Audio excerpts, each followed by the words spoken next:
Bismillahirrahmanirrahim. Assalamualaikum warahmatullahi wabarakatuh. Perkenalkan, nama saya Indah Ramadhani Anwar dengan NIM D1B119036 kelas Agroteknologi B.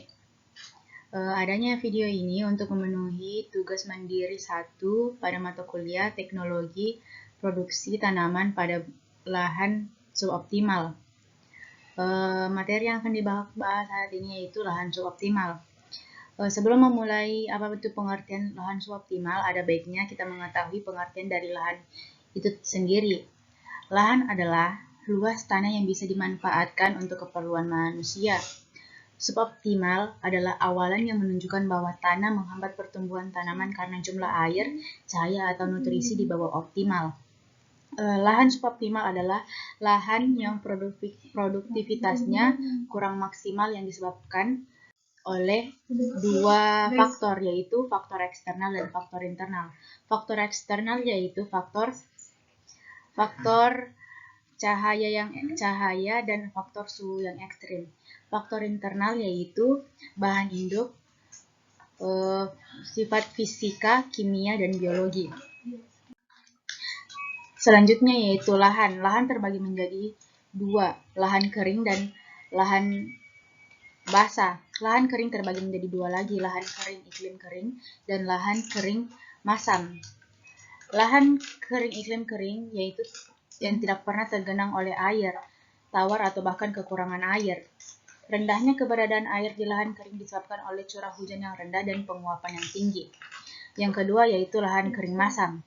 Lahan kering masam ditandai dengan tingkat kemasaman yang tinggi pada tanah yang muncul dari proses korosi mineral yang cepat. Proses tersebut menghilangkan zat dan hanya menyisakan nutrisi non-esensial di dalam tanah yang menjadi racun bagi tanaman. Selanjutnya yaitu lahan basah. Lahan basah terbagi menjadi tiga, yaitu rawa pasang surut, rawa dataran rendah, dan lahan gambut. Yang pertama, rawa pasang surut. Rawa pasang surut dapat ditemukan di sepanjang garis pantai. Rawa pasang surut ditandai dengan genangan air sepanjang tahun. Rawa mengandung air asin, ada yang payau atau agak asin, dan selebihnya air tawar. Yang kedua yaitu rawa dataran rendah. Rawa dataran rendah atau yang dikenal masyarakat sebagai rawa lebak terbentuk dari curah hujan yang terperangkap di rongga-rongga dataran. Yang ketiga yaitu lahan gambut. Lahan gambut adalah akumulasi bahan organik yang terbentuk dalam kondisi anaerobik yang mendorong dekomposisi parsial namun prosesnya panjang. Selanjutnya yaitu karakteristik dan stres lahan suboptimal pada lahan-lahan berikut ini. Yang pertama yaitu dapat kita lihat bahwa lahan tersebut merupakan lahan kering iklim yang dimana ditandai dengan intensitas cahaya yang masuk pada lahan tersebut secara langsung dan di lahan tersebut tidak tergenang oleh air dan ditanami berbagai macam tanaman liar. Stres yang dihadapi pada lahan ini yaitu intensitas matahari yang berlebihan dan kurangnya ketersediaan air. Yang gambar kedua yaitu sama juga seperti sebelumnya yang dimana lahan kering iklim kering. Seperti pada gambar sebelumnya, pada gambar ini juga merupakan lahan iklim kering yang dimana tidak tergenang oleh air dan intensitas cahaya mataharinya sangat tinggi. Lahan ini banyak ditumbuhi oleh tanaman alang-alang. Adapun stres pada lahan ini yaitu sama juga seperti sebelumnya yang dimana intensitas cahaya matahari yang tinggi dan air yang kurang dapat menyebabkan kekeringan pada lahan. Selanjutnya yaitu lahan gambut. Pada gambar ini merupakan lahan gambut yang dimana dapat kita lihat bahwa tanaman yang ditanam adalah kelapa. Syarat tumbuh kelapa yaitu yang dimana harus suhunya optimal dan lembab dan juga suhu lingkungan yang sangat ideal bagi tanaman kelapa. Stres yang dialami pada lahan gambut yaitu sifatnya yang sangat masam karena adanya bahan-bahan organik yang tertinggal pada lahan gambut tersebut. Selanjutnya yaitu lahan gambut juga. Dapat saya simpulkan bahwa lahan tersebut merupakan lahan gambut karena dapat saya lihat sisa bahan organik yang berada di atas tanah, yang dimana bahan organik tersebut dapat menyebabkan lahan tersebut memiliki tingkat kemasaman yang lebih tinggi. Stres yang dihadapi pada lahan ini yaitu lahannya memiliki tingkat kemasaman yang tinggi. Selanjutnya yaitu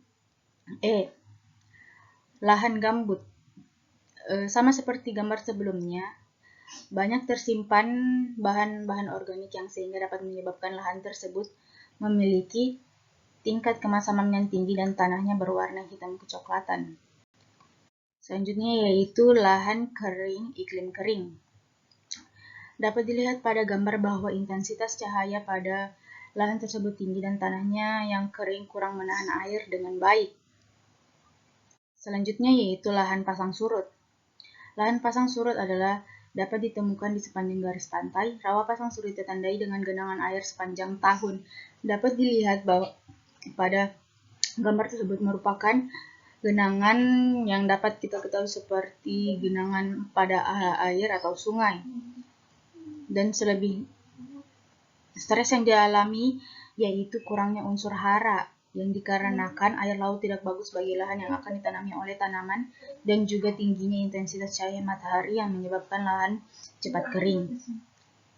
Selanjutnya yaitu lahan kering, iklim kering.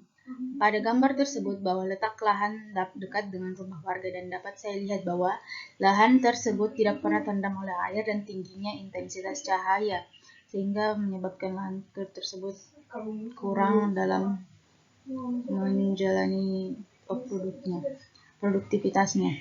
Selanjutnya yaitu lahan kering masam. Pada gambar dapat saya lihat bahwa lahan tersebut merupakan lahan kering masam yang dimana tidak terdapat tumbuhan yang hidup karena tingkat kemasaman yang tinggi dan juga